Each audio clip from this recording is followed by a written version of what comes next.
موعد مباراة الرجاء الرياضي ضد الوداد الرياضي في البطولة الوطنية المغربية الجولة العشرين.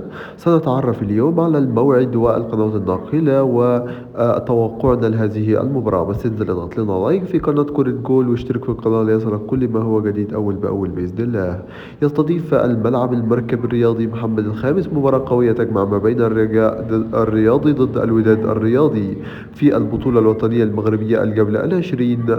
تاريخ المباراة هيكون السبت 9/5/2026.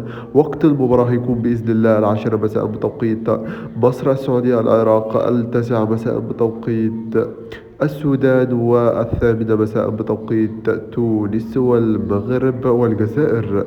أما عند القنوات الناقلة فقنوات المغربية الرياضية. أما عن ترتيب الفريقين فيأتي في المركز الأول الرجاء الرياضي بلعب 19 مباراة نقاطه 39 نقطة. الوداد الرياضي في المركز الرابع بلعب 19 مباراة أيضا ونقاطه 34 نقطة فقط لا غير. أما عن تشكيل الفريقين هسيبها لكم يظهر على الشاشة الآن بإذن الله.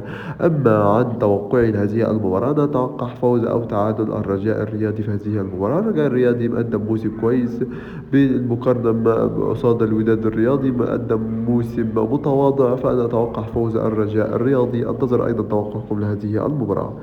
ما تنسوش تضغطوا على لايك وتشتركوا في القناة ليصلكم كل ما هو جديد بإذن الله أول بأول. والسلام عليكم ورحمة الله وبركاته.